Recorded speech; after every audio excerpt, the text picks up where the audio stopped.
The worst betrayals don't happen in the dark, the narrator would have said if anyone had been listening. They happen under bright lights, in front of everyone. Rain slid down the white marble steps of St. Andrew's Church in Boston, turning the afternoon into a watercolor of grey skies and blurred headlights. Evelyn Foster stood alone beneath the towering wooden doors, her wedding dress heavy with rainwater, the lace sleeves clinging to her arms as if they were trying to keep her from falling apart.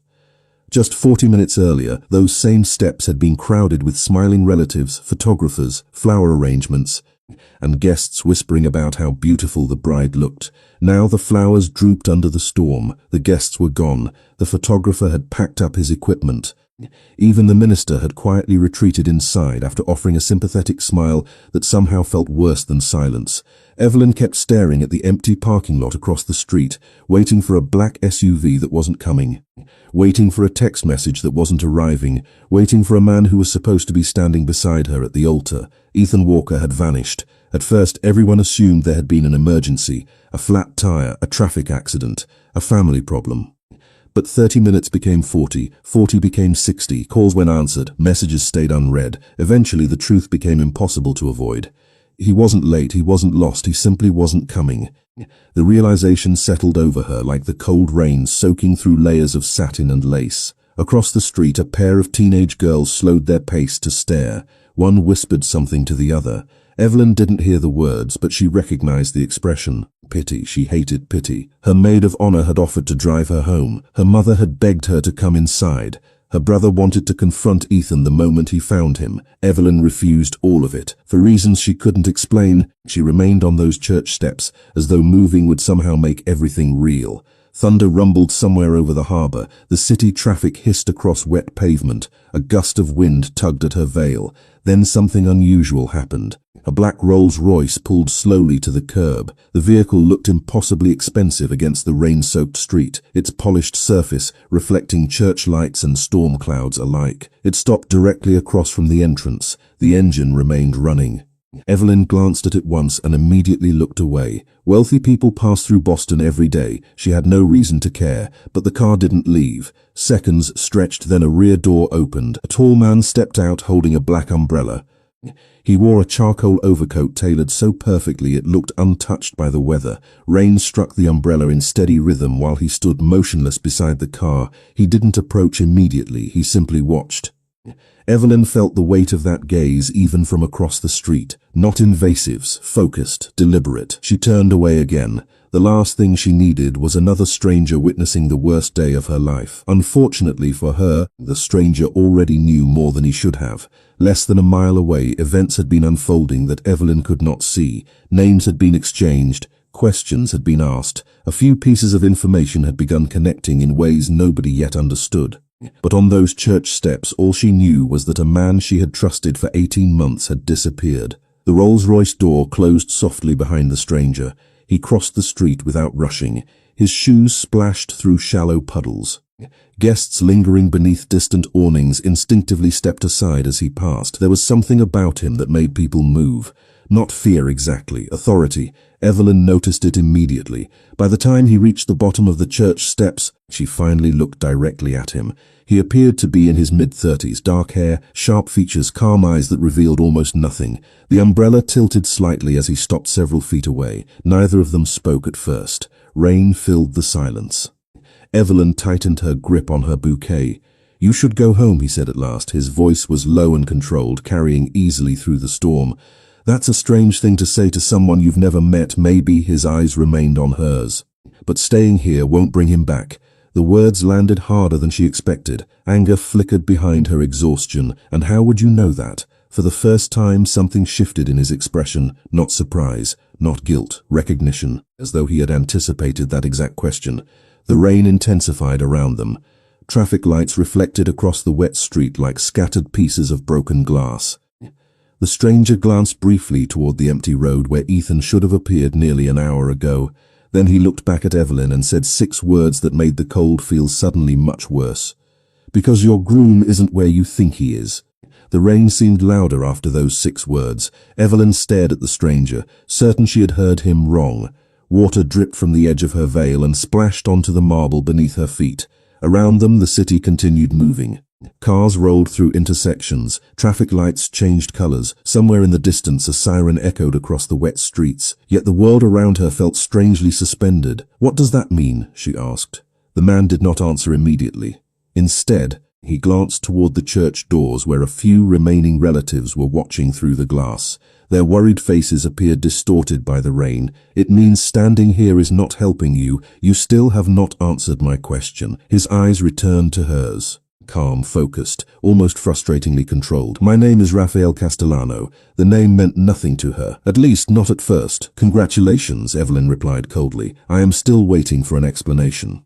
Something almost resembling amusement crossed his face before disappearing again. "Fair enough." He shifted the umbrella slightly so the rain would stop striking her shoulders. The gesture was subtle, almost automatic.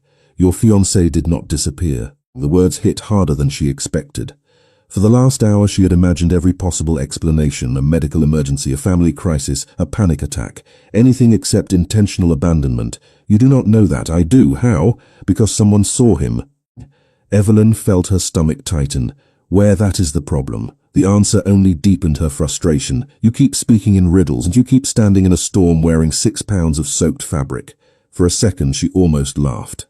Not because anything was funny, because exhaustion was beginning to overwhelm shock. Her wedding dress felt twice as heavy as it had an hour ago. Her makeup was probably ruined. Her feet ached from standing in heels since early morning. Everything hurt.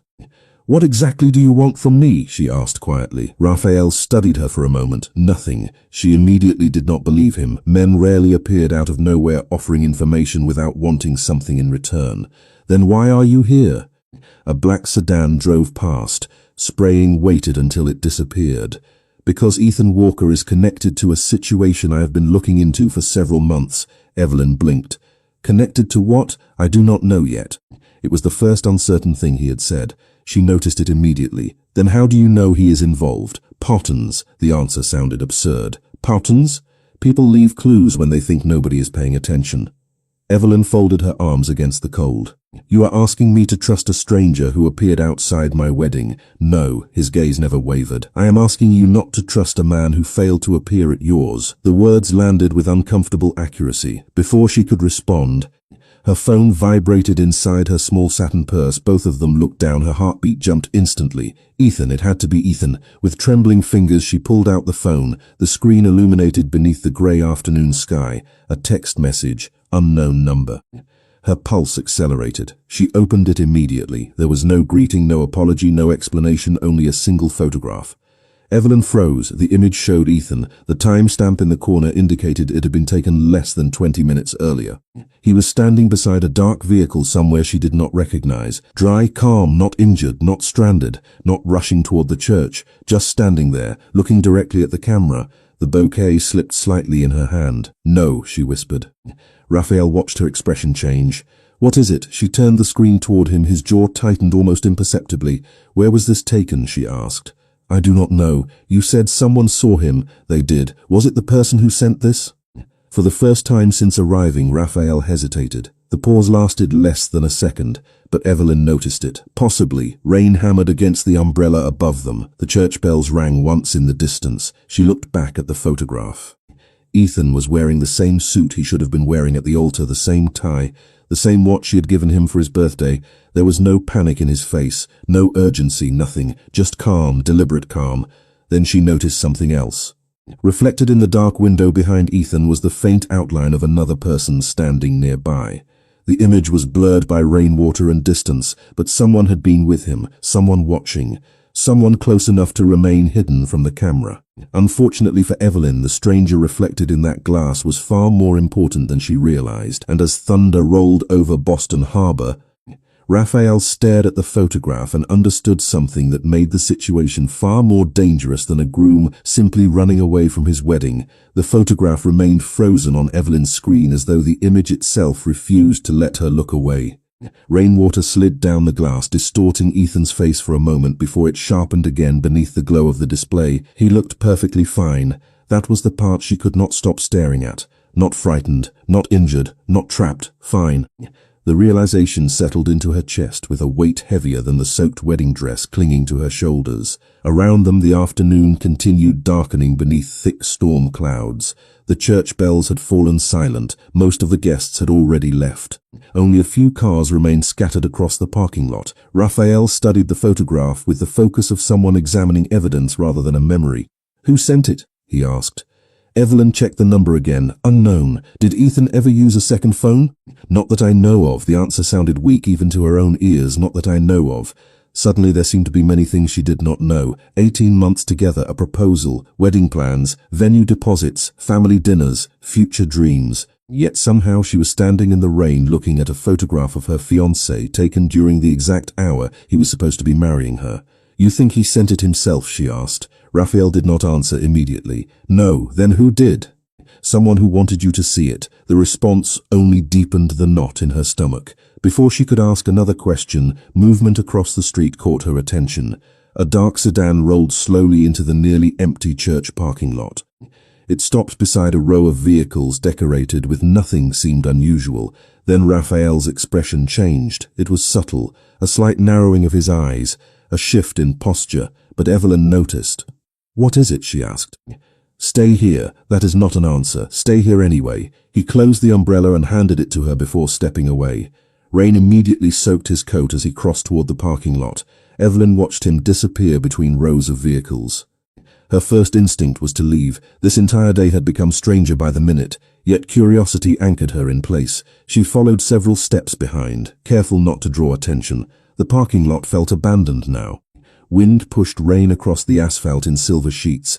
Flower petals blown from wedding decorations skittered along the pavement. Raphael stopped near a black SUV parked close to the edge of the lot. Two men stood nearby. They exchanged a few quiet words she could not hear. One of the men handed Raphael something small, a phone perhaps, or a set of keys. The conversation lasted less than 30 seconds. Then both men returned to the sedan and drove away. Evelyn quickened her pace. "Who were they?" she asked when she reached him. "People who help me find answers. That sounds suspicious. Most useful things do." He looked toward a silver luxury car parked several rows away. Recognition flashed across Evelyn's face immediately. Ethan's car. The vehicle was impossible to miss. She had helped choose it 2 years earlier. He loved showing it off, loved keeping it spotless, loved talking about how successful he planned to become. Seeing it sitting there now felt almost surreal. "Why is it still here?" she whispered. "That is what interests me." Raphael started walking toward it. Evelyn followed. Raindrops tapped softly against the polished metal as they approached. The vehicle appeared untouched, locked, empty, abandoned. Raphael circled it once without speaking. His attention moved from the tires to the windows to the rear bumper, looking for something. Evelyn folded her arms tightly. "Can you please tell me what is happening?" Before he could answer, a sudden orange glow appeared inside the reflection of the rear window. For one confusing second, Evelyn thought it was a passing headlight. A small burst of flame appeared beneath the front section of the vehicle. She froze. Raphael, he had already seen it. The orange light spread rapidly under the rain-dark sky, reflecting across the wet asphalt. Nearby guests who had lingered beneath an awning suddenly pointed toward the parking lot. Someone shouted. Someone else pulled out a phone. Evelyn stood motionless as disbelief crashed through her. Ethan's car was filling with flickering light. Rain hissed against the growing heat. The reflections danced across puddles like liquid fire. Raphael never looked surprised. If anything, he looked grim, like a man watching a prediction come true. Evelyn turned toward him. "Did you know this would happen?" His gaze remained fixed on the vehicle. The glow continued spreading behind the glass. Then he finally answered with a quiet certainty that chilled her far more than the storm ever could. "No," he said. "But whoever sent that photograph clearly wanted to erase something before we found it." The flashing lights arrived before the rain eased. Blue and red reflections stretched across the wet pavement, mixing with the fading orange glow that still lingered around Ethan's abandoned vehicle. Emergency crews moved quickly through the parking lot, while church staff guided the last remaining guests farther away. Evelyn stood beneath the edge of a stone archway, her soaked wedding dress gathering rainwater at her feet. She could not stop staring at the place where the car sat surrounded by activity. It felt unreal. 12 hours earlier she had been worrying about seating charts and flower arrangements. Now she was watching investigators examine the vehicle of the man who had vanished from their wedding. Raphael remained nearby, speaking quietly into his phone. Whatever authority he carried seemed invisible yet undeniable. People listened when he spoke. People moved when he asked. Yet he never raised his voice. Evelyn watched him for several seconds before finally walking closer. You already knew something was wrong before that car started burning. Raphael ended the call and slipped the phone into his coat pocket. I suspected it. That is not the same thing. No, it is not. The rain softened into a steady drizzle. For the first time all afternoon, Boston seemed to exhale. Traffic moved more slowly along the street. The church bells remained silent. Then tell me what you suspected. Raphael looked toward the parking lot before answering. I thought Ethan was hiding something. What kind of something? I do not know yet. Evelyn laughed once. A tired, humorless sound. That answer is becoming a pattern. Patterns matter. You keep saying that because they do. She folded her arms tightly. Is that everyone seems to know more about my fiancé than I do? The words landed harder than she intended. Raphael studied her expression. For a moment he seemed as though he might respond. Instead he glanced toward the church entrance. Come with me. Where? Somewhere dry. 20 minutes later they sat inside a small diner overlooking a rain-slick street in Back Bay. The place was nearly empty. Neon lights reflected across the windows while an old coffee machine hummed behind the counter. The smell of fresh coffee and warm bread filled the room. Evelyn had changed into a borrowed sweater and jeans provided by her maid of honor before leaving the church. Her wedding dress now rested inside a garment bag folded across the back seat of a relative's car. The absence of the dress felt strange, as though removing it should have removed the pain too. It had not. A waitress placed 2 mugs on the table. Steam curled into the air between them. Raphael thanked her. Evelyn barely noticed. Her attention remained fixed on the photograph still displayed on her phone. Ethan, standing calmly beside a dark vehicle, looking directly into the camera. Who is the person reflected in the window? She asked quietly. Raphael leaned forward. The photograph appeared grainy under the diner lights. I'm not sure, but you noticed it too, yes, and that concerns you very much. Evelyn looked back at the image. I do not understand any of this. You are not supposed to. That is comforting. A faint smile touched the corner of Raphael's mouth before disappearing. Then his expression hardened again. Look at the timestamp. She did. 4:23. Your ceremony started at 4:15. He tapped the table once. That photograph was taken after he left. Evelyn felt another knot tighten inside her chest. Maybe he panicked. Maybe he got scared. Maybe he changed his mind. Raphael remained silent, frustrated her more than disagreement would have.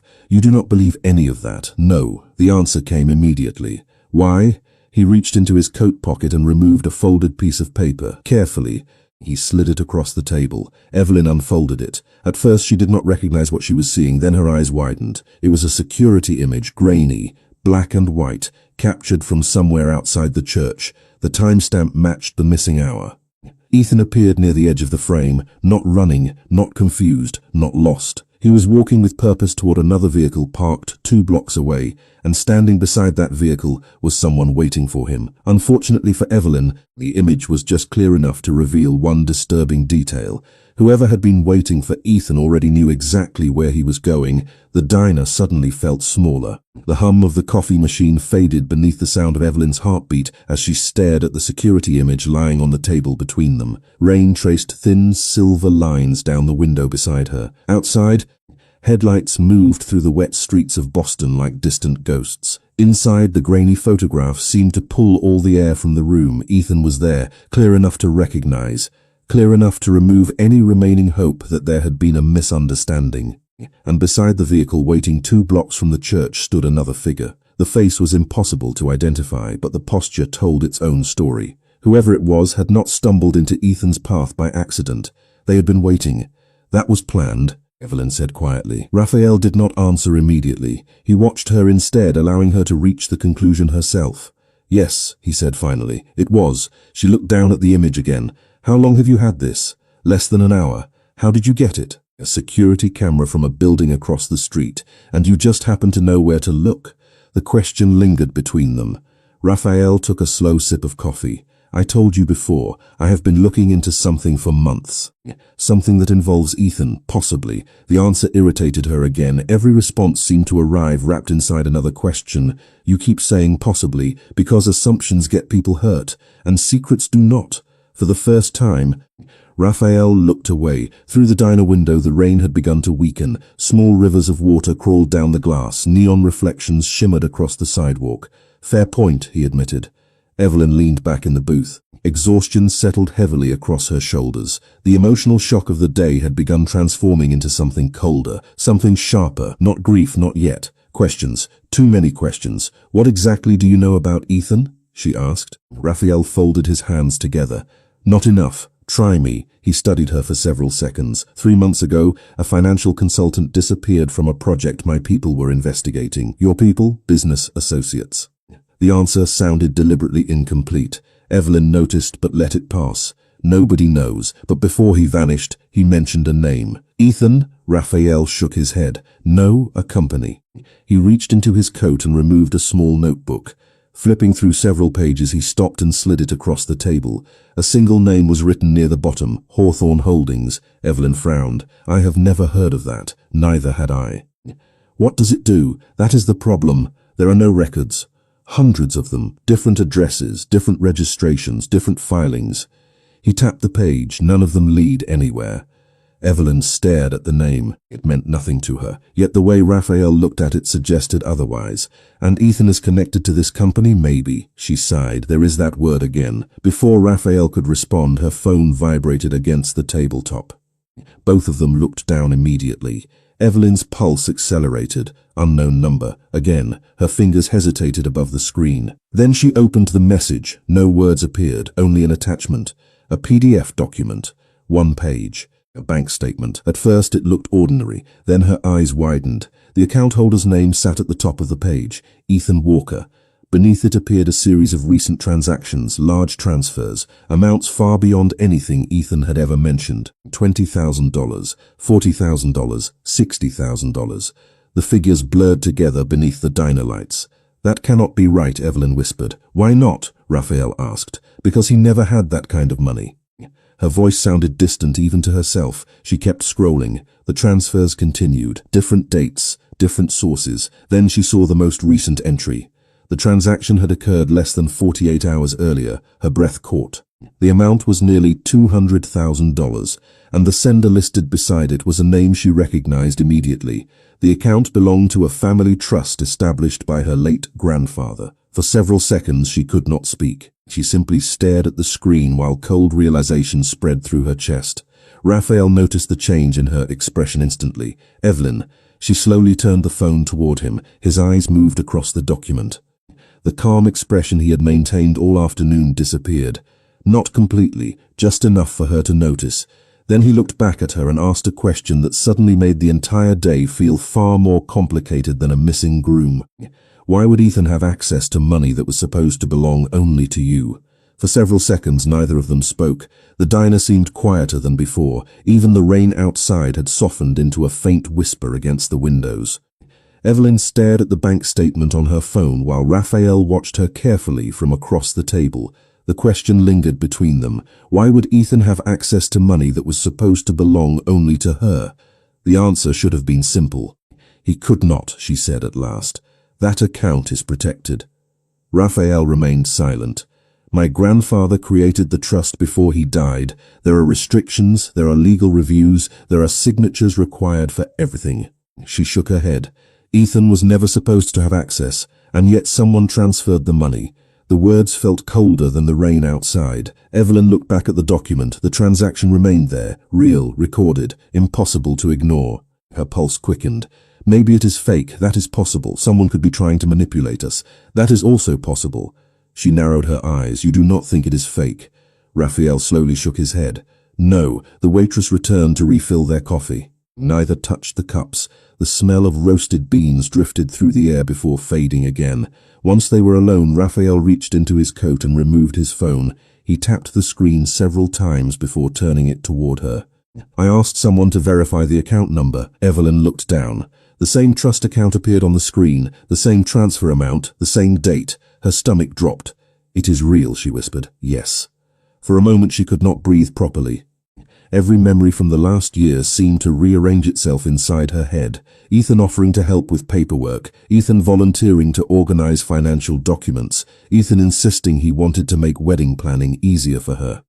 Small moments she had barely noticed at the time suddenly felt different, not suspicious, exactly calculated. "I never gave him permission," she said. "I believe you.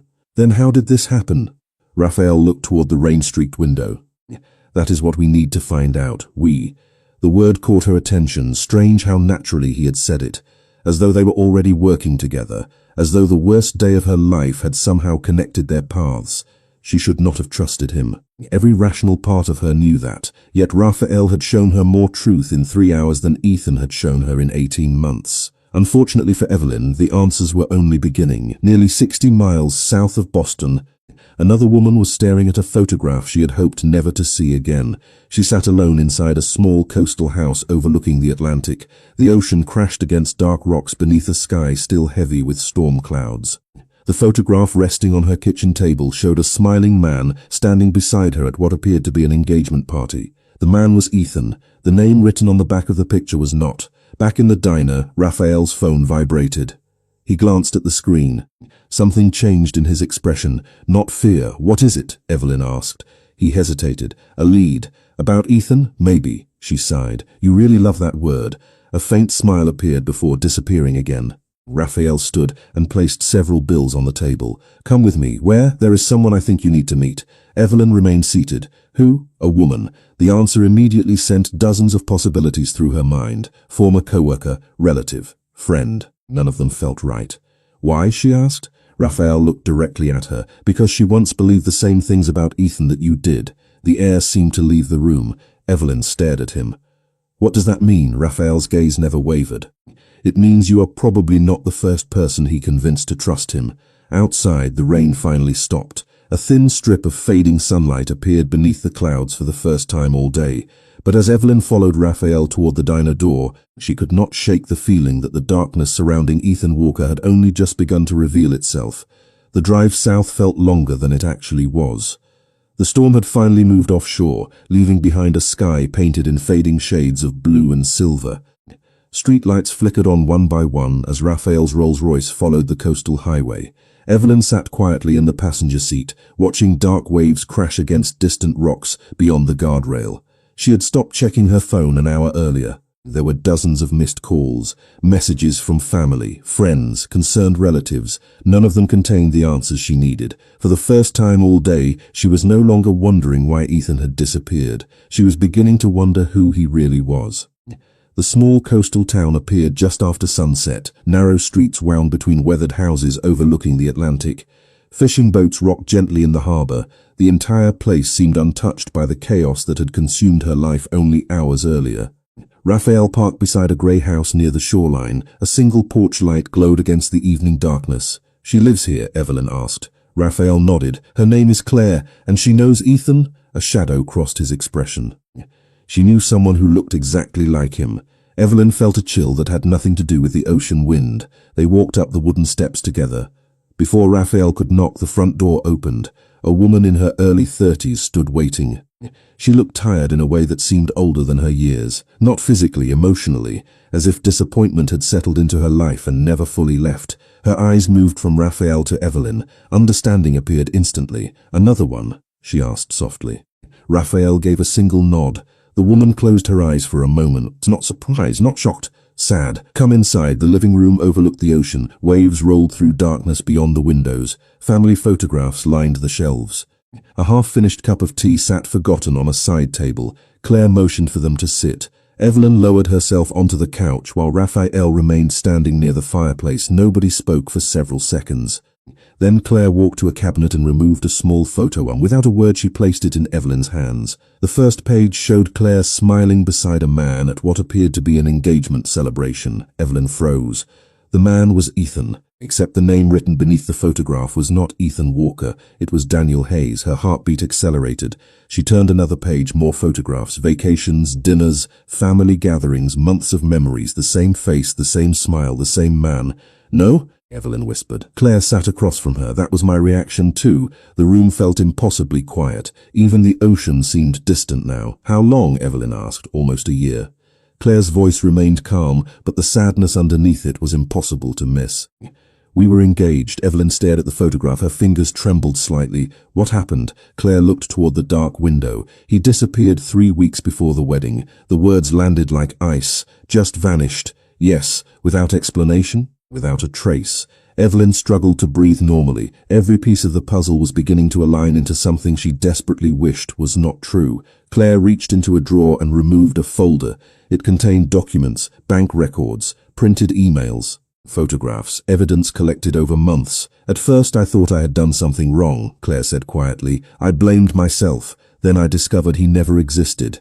Evelyn looked up. What do you mean? Claire slid a driver's license across the table. The photograph showed Ethan. The name did not.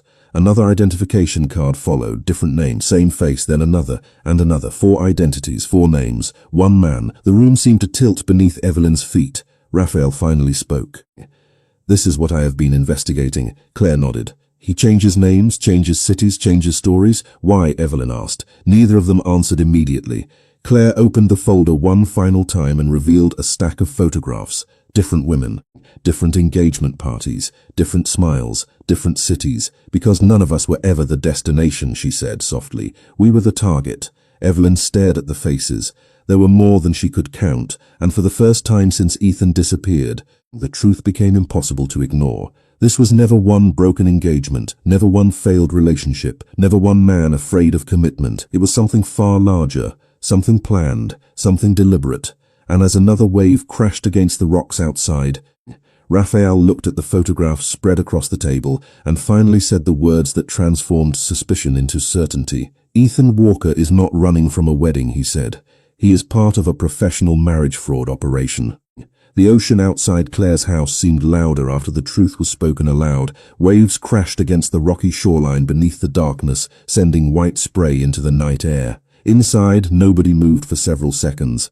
The photographs remained scattered across the coffee table like pieces of a puzzle that suddenly formed a picture nobody wanted to see. Evelyn stared at the faces, different women, different cities, different engagement rings, different smiles. Yet the same outcome, the same man, the same disappearance, the same silence afterward. Claire slowly gathered several photographs and placed them into a neat stack. It took me almost 6 months to accept it, she said quietly. At first I thought I was special. Eventually I realized neither was true. Evelyn looked up. How many? Claire hesitated. That I know about 9. The number hit harder than expected. 9 women, 9 confirmed.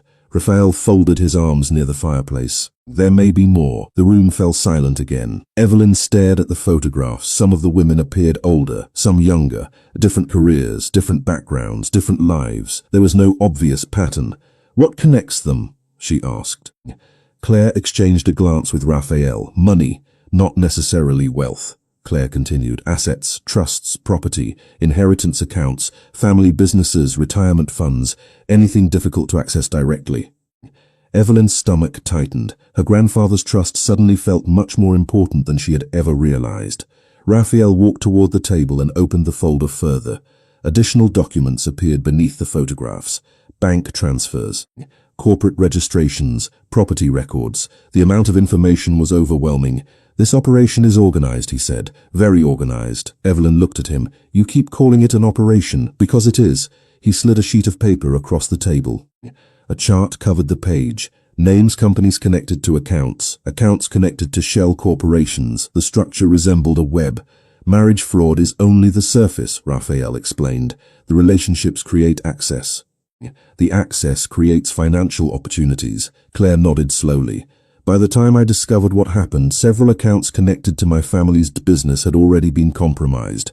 Evelyn felt cold despite the warmth of the room. And nobody stopped them? Claire gave a sad smile. How do you stop someone who technically never existed? The answer lingered heavily in the air. Outside, a fishing boat moved slowly through the harbor lights. Its reflection shimmered across the dark water. Evelyn lowered her eyes toward another photograph. This one showed Ethan standing beside a woman she had never seen before. A date printed on the back caught her attention. The photograph had been taken only 14 months ago. 4 months before Ethan entered her life. This timeline does not make sense, she said. He was with someone else. Exactly, Claire replied. He moves quickly. Raphael reached for another document. Different cities help. Different identities help even more. Evelyn studied the photograph again. The woman looked happy, genuinely happy. The realization hurt more than she expected. Every promise Ethan had made now felt recycled, rehearsed, manufactured. Unfortunately for Evelyn, the worst discovery was still waiting. Claire opened a small laptop resting on the side table. After entering a password, she turned the screen toward them. A spreadsheet appeared. Rows of names filled the page. Some were highlighted, others crossed out. At first, Evelyn assumed it was another financial record. Then she noticed something that made her heart stop. Her own name, Evelyn Foster. The letters seemed to glow against the screen, highlighted in red. She leaned forward. "What is this?" Claire looked uneasy. "I found it 2 months ago." "Found what?" "A list." Raphael's expression hardened instantly. "Where?" "An archived server connected to one of the shell companies." Evelyn could barely hear them. Her eyes remained locked on her name. "Why am I on it?" "Because somebody selected you." The room felt smaller. The ocean disappeared. The sound of the fireplace faded. Everything narrowed to that single red line on the screen. Evelyn Foster. Beside her name sat several pieces of information: estimated assets, property holdings, background notes, personal details, information that should have been private, information someone had collected deliberately. "No," Evelyn whispered. "This cannot be real." Raphael stared at the screen. His voice dropped lower than before. "It is real." Claire slowly scrolled downward. More names appeared, more targets, more lives, reduced to entries in a system. Then she stopped at another column. Evelyn felt her pulse accelerate again. Next to her name was a status marker. Most entries showed completed. Only one showed active, hers. And as silence filled the room once more, Raphael looked at the screen and realized something deeply troubling. Whoever had created that list believed the operation involving Evelyn Foster was not finished yet. The screen continued glowing in the dim living room long after nobody spoke. Evelyn stared at her own name, highlighted in red, while the Atlantic rolled endlessly beyond the windows. Active. The word felt impossible to ignore. Every other emotion from the day seemed to retreat behind it. The humiliation, the heartbreak, the confusion. All of it was being replaced by something else. Understanding. Slow and painful understanding. She was never standing at the center of a love story. She had been standing at the center of a plan. Claire finally closed the laptop. The sound echoed softly through the room. "That was the moment everything changed for me," she said. "The moment I stopped asking why he left and started asking why he arrived in the first place." Evelyn lowered her eyes toward the coffee table. The answer suddenly felt obvious. Not because of who she was, of what she had. Raphael remained standing near the fireplace. Shadows from the flames moved across his face. "We need to focus on the trust account." Evelyn nodded slowly. "My grandfather created it when I was 16. Who manages it?" "A private law firm in Boston." "How many people know about it?" she thought carefully. "Very few." "Family?" "Yes." "Financial advisors?" "A handful." Raphael exchanged a look with Claire. Evelyn noticed immediately. "What?" she asked. "Information like that does not leak by accident," Raphael said. "Someone had access." The realization settled heavily inside the room. Somewhere along the line, someone had identified her as a target. Someone had gathered details about her finances. Someone had passed those details into a system designed to exploit them. The thought made her stomach tighten. Claire reached for another folder. "There is something else." She pulled out several printed pages and slid them across the table. Property records, corporate registrations, financial disclosures. At first they seemed unrelated. Then Evelyn noticed a pattern. The same company appeared repeatedly. Hawthorne Holdings.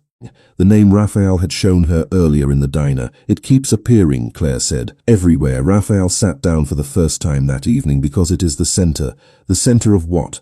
Evelyn asked. He picked up one of the documents. "The money." The room grew quiet again. The shell companies change, the addresses change, but eventually everything leads back here. His finger rested on the company name, Hawthorne Holdings. Evelyn stared at it. "Then find whoever owns it." "That is the problem." Raphael leaned back slightly. "Nobody does. That is impossible. Legally speaking, ownership shifts every few months. Different trustees, different corporations, different registrations." Claire nodded. "Every trail disappears." The fire crackled softly behind them. Outside, fog had begun drifting across the harbor. Fishing lights blinked faintly through the darkness. Evelyn rubbed her temples. The day felt longer than an entire year. "Then how do we stop them?" she asked quietly. Raphael did not answer immediately. Instead, he looked toward the folder spread across the table. "By figuring out why your file was still marked active. The word sent another chill through her chest. Active. Not completed, not abandoned. Active. You think they are still trying to access something? I know they are. How? Raphael reached for his phone. After a few moments he turned the screen toward her. An email filled the display. Recent. Timestamp less than 6 hours earlier. Sent while she had been standing at the altar waiting for Ethan. Evelyn felt her pulse quicken. What is that? A notification from the trust administrator. She frowned. Why do you have that? Because I asked someone to monitor activity after the transfer appeared. He enlarged the screen. The message became clearer. A request had been submitted that afternoon, a request involving authorization changes connected to the trust account. Evelyn stared at the document, her breath caught. The request was not completed. It was pending, waiting for final approval, waiting for a signature. No, she whispered. Exactly. Raphael's voice remained calm. Whatever happened today interrupted their schedule. Claire slowly closed the remaining folders. Which means somebody expected the wedding to happen. Evelyn felt the full meaning of that statement settle over her. If the wedding had proceeded as planned, Ethan would have gained something. Access, authority, control. The trust account had never been the backup plan. It had been the objective. The ocean thundered against the rocks outside as realization spread through the room. Then Raphael's phone vibrated once. He glanced at the screen. For the first time all evening, genuine surprise appeared in his eyes. What happened? Evelyn asked. Raphael looked up slowly. We finally found the person who leaked your financial information. The room seemed to freeze. Who? Evelyn asked. Raphael stared at the message for one long second before answering, and the name he spoke was someone she had trusted for nearly her entire life. The name hit Evelyn harder than anything she had heard that day, not because it belonged to a stranger. Because it belonged to someone who had been present for years, someone who attended birthdays, family dinners, holiday gatherings, someone trusted, someone familiar. The room seemed to shrink around her as she stared at Raphael across the coffee table. The fire crackled softly behind him. Ocean wind rattled the windows. Nothing else moved. That is not possible, she said quietly. Raphael looked at the message again before meeting her eyes. I wish it were. Claire remained silent. She had seen that reaction before. Shock, denial, the desperate search for another explanation. There has to be a mistake. Evelyn shook her head. There has to be. Raphael placed his phone on the table. The information came from someone inside the legal network connected to the trust. No. The records are clear. No. The word escaped before she could stop it. She stood and walked toward the window overlooking the harbor. Fishing lights shimmered across the dark water. The cold glass pressed against her fingertips. Every memory involving the person Raphael had named suddenly felt different. Every conversation, every piece of advice, every question about her future plans. Why would they do it? She asked. Raphael's voice remained calm. Money. That cannot be enough. For some people is. Evelyn stared into the darkness. Somewhere beyond the harbor, a foghorn echoed through the night. She remembered her grandfather's voice, the way he used to warn her that trust was the most valuable thing a person could possess.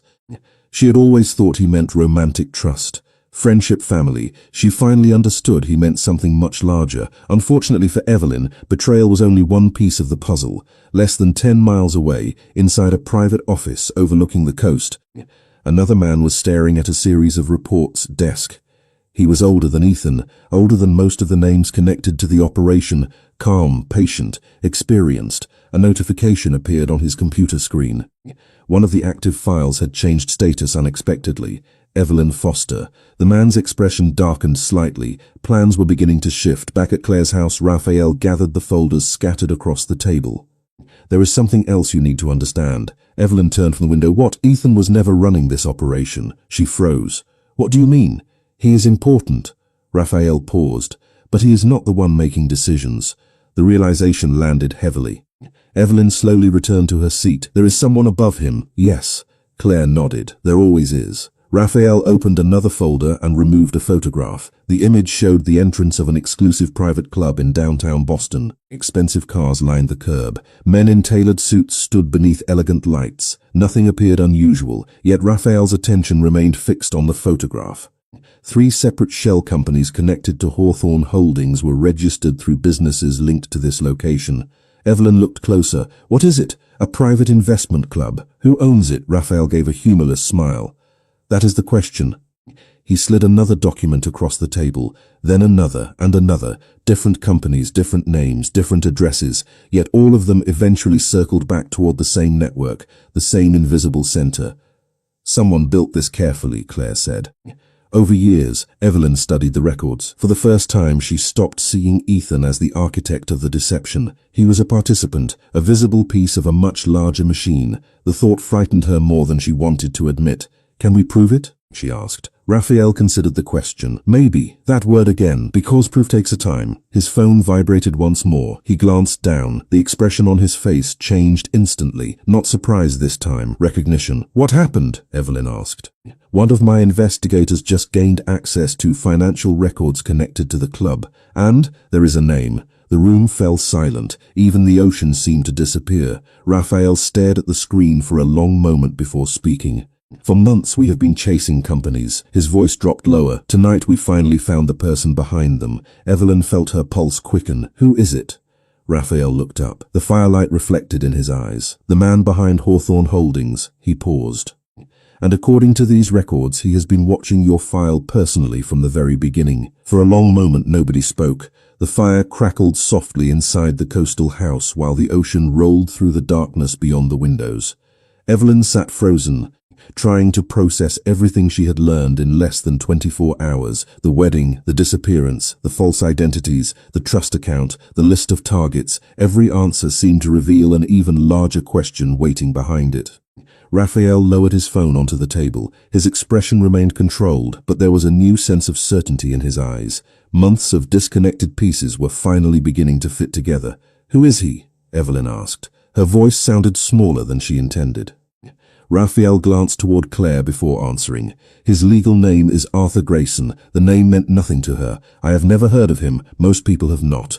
Raphael reached for one of the folders and removed a photograph. The man in the image appeared ordinary. Late 50s, expensive suit, polished smile, the type of face that blended easily into charity galas and corporate boardrooms. Nothing about him looked dangerous. Nothing about him suggested he had spent years hiding behind layers of shell companies and false identities. "He owns investment firms," Raphael explained, "consulting companies, real estate partnerships, at least on paper." Claire folded her arms. "Every investigation stops before reaching him. Until now," Raphael said quietly. Evelyn studied the photograph. It felt strange. She had expected someone intimidating, someone obvious. Instead, she saw a man who could have attended any social event in Boston without attracting attention. Perhaps that was the point. "How is Ethan connected to him?" she asked. Raphael slid another document across the table. "Direct payments." Evelyn scanned the page. Account numbers, dates, transfers, the amounts varied, but the pattern was impossible to miss. Money flowed through multiple companies before eventually reaching identities connected to Ethan. "So he works for him?" "Yes," the answer came without hesitation. The certainty in Raphael's voice made the room feel colder. For months he had been following fragments of information. Tonight the fragments finally had a face. Unfortunately for Evelyn, the evidence revealed something even more disturbing. Raphael opened a final folder. Unlike the others, this one contained recent records, very recent, documents generated within the past week. "These came from the financial servers connected to Hawthorne Holdings," he said. "We gained access less than 2 hours ago." Evelyn leaned forward. Names filled the pages, transaction note status reports. At first she did not understand what she was seeing. Then she noticed a familiar file designation, EF119. Her breath caught. "That is me." Raphael nodded. "Yes." Claire looked away. Even she seemed unsettled by what followed. Raphael turned the page. Internal comments appeared beneath the file. Progress evaluations, risk assessments, financial projections. Evelyn felt sick as she read them. She was not described as a person. She was described as an asset, an opportunity. Every detail of her life had been reduced to numbers and probabilities. The date beside the most recent report matched the morning of her wedding. "This was updated today," she whispered. "A few hours before the ceremony, which confirms something important." "What?" The operation expected success. Silence filled the room. The meaning was impossible to miss. If the wedding had happened, the final authorization request connected to her trust account might have been approved. The transfer process would have continued. The objective would have been achieved. Ethan's disappearance had not been part of the original plan. Something had interrupted it. Something unexpected. Claire slowly looked back toward the documents. Then why run, she asked. If they were so close, why abandon everything? Raphael stared at one particular page. Because somebody discovered something. Evelyn followed his gaze. A note had been highlighted near the bottom of the report. Several words stood out immediately. External investigation detected. Her heartbeat accelerated. You.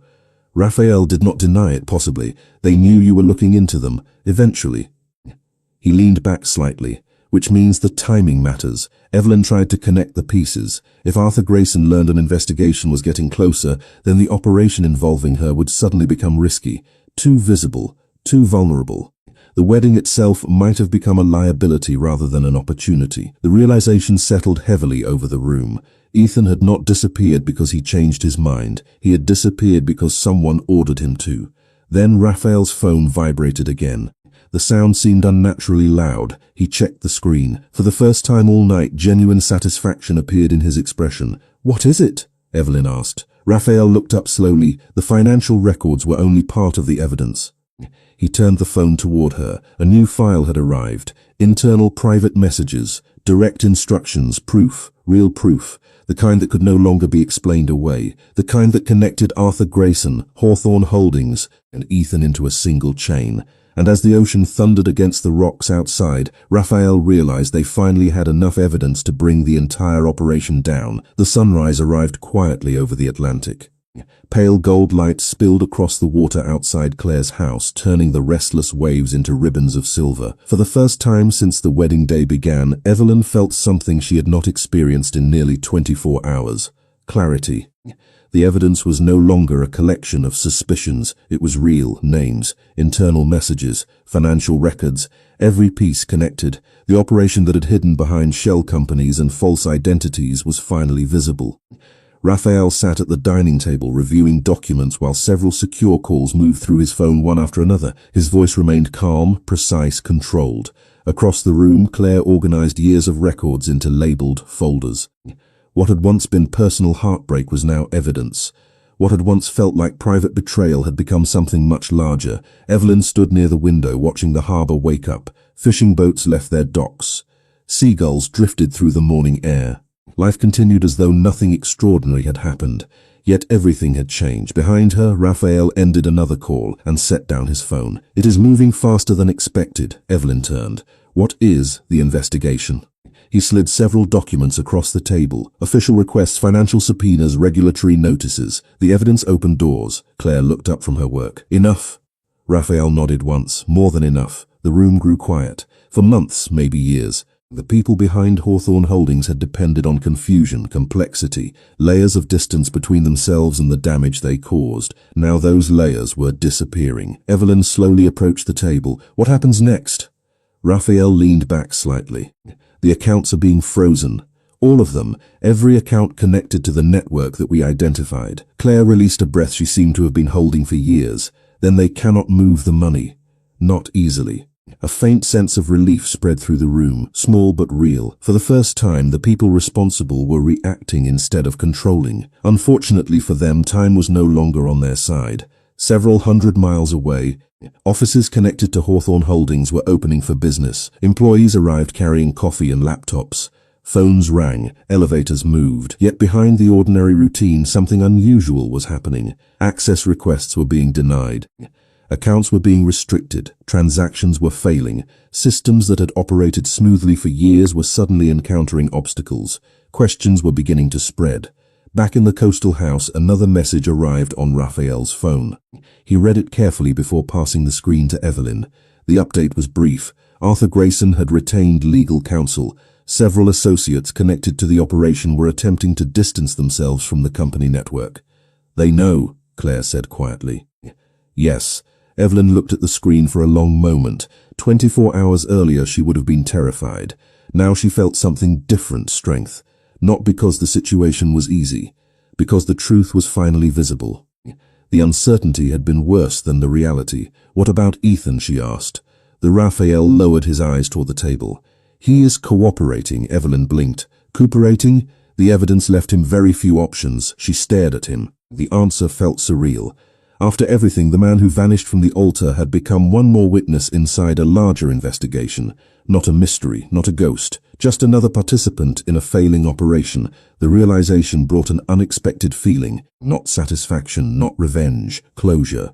Claire noticed the change in her expression. "You are thinking about him differently now," Evelyn nodded, slowly. "I am. Good." Claire offered a small smile. "That means you are finally seeing him clearly." The morning light grew brighter across the room. Documents that had looked threatening the night before now looked ordinary. Paper, ink, facts. The fear attached to them was fading. Raphael stood and walked toward the window beside Evelyn. For several moments neither spoke. They simply watched sunlight spread across the harbor. "You saved my life, did you know that?" Evelyn asked quietly. Raphael looked surprised. "No, you did." He shook his head slightly. "You saved yourself." Evelyn considered the answer. Maybe he was right. Maybe survival was not about being rescued. Maybe it was about refusing to remain broken. Behind them, Claire closed the final folder and secured it with a label. Years of uncertainty reduced to evidence. Years of silence finally given a voice. Outside, the harbor sparkled beneath the morning sun, and for the first time since she stood alone at the altar, Evelyn felt certain that the story was no longer about what she had lost. It was about what she had managed to keep. Her future 1 year later, sunlight poured across the white marble steps of St. Andrew's Church. The same entrance, the same city. Yet everything felt different. There was no storm rolling over Boston Harbor, no dark clouds hanging above the skyline, no guests whispering in confusion. The air carried the warmth of early summer, and golden light reflected from every window along the quiet street. Evelyn stood inside the bridal suite, looking at her reflection. A year earlier, she had stared into a mirror wondering why she was not enough. Today, she no longer asked that question. The woman looking back at her was the same person, the same eyes, the same smile. But something fundamental had changed. She no longer measured her worth by whether someone chose her. She knew it. The past year had not been easy. The investigation expanded far beyond what anyone initially expected. Financial records connected dozens of shell companies. Victims came forward from multiple states. Hawthorne Holdings collapsed under scrutiny. Arthur Grayson lost the network he had spent years building. The money recovered from the operation helped compensate many of the people who had been targeted. Claire was among them. So were several women whose names had once appeared on the same list as Evelyn's. The chapter had finally ended, not because someone rescued them, because the truth eventually became stronger than the lies. A soft knock interrupted her thoughts. The door opened. Claire stepped inside wearing a pale blue dress and a smile that seemed much lighter than the one she wore a year ago. "They are ready," Evelyn laughed softly. "That sounds familiar." Claire smiled. "This time the groom is actually here." For a moment both women laughed, not because the memory was funny, because it no longer had power over them. Downstairs, sunlight spilled through stained glass windows and painted ribbons of color across the wooden pews. Friends and family filled the church. The atmosphere felt peaceful, genuine. Nobody was performing, nobody was pretending. There were no hidden agendas, no secrets waiting beneath the surface, just people gathered to celebrate something real. At the front of the church stood Raphael Castellano. A year earlier he had arrived in her life carrying answers she never wanted to hear. Today he stood quietly beside the altar, adjusting his cufflinks while sunlight reflected across the polished floor. There were no bodyguards, no display of influence, no distance between him and the people around him. Over the past year, Evelyn had discovered something important. The strongest thing about Raphael was never his power, it was his ability to change. The man who once trusted nobody had learned to trust. The man who once controlled every outcome had learned that some things could only be chosen freely. The music began. Guests rose to their feet. Evelyn stepped into the aisle. The church seemed brighter than she remembered. Every step felt lighter than the last. As she walked forward, she noticed her grandfather's favorite flowers arranged near the altar. She noticed her mother's tears. She noticed Claire smiling from the front row. But most of all, she noticed Raphael. He was watching her approach with an expression she'd never seen on his face during that first terrible day. Peace. Nothing about the moment felt rushed, nothing felt uncertain. When she finally reached the altar, he offered his hand. She took it without hesitation. The ceremony itself passed in a blur of sunlight and quiet emotion. Promises were exchanged, rings changed hands, laughter mixed with tears. The words carried weight because neither of them needed saving anymore. They were not choosing each other out of fear, or loneliness, or obligation. They were choosing each other because they wanted the same future. When the ceremony ended, applause filled the church. The sound echoed through the high ceilings while sunlight streamed through the stained glass above them. Later, as guests gathered outside, Evelyn paused halfway down the church steps, the same steps where she once stood alone in a rain-soaked wedding dress. The same steps where everything had fallen apart. She looked around, bright blue sky stretched overhead. Family members laughed nearby, friends posed for photographs, life moved forward. Raphael joined her at the bottom of the staircase. For a moment neither spoke, they simply looked at the church together. Then he gently squeezed her hand. "What are you thinking about?" he asked. Evelyn smiled. Her gaze drifted toward the place where a black Rolls-Royce had once stopped during the worst day of her life. "I am thinking that sometimes the thing that breaks your heart is not the end of your story." Raphael smiled. "No?" She shook her head. Warm sunlight touched her face as she looked toward the future waiting beyond the church gates. "Sometimes it is the thing that finally leads you to it." Together they walked down the last step and into the afternoon light, leaving the shadows behind them at last.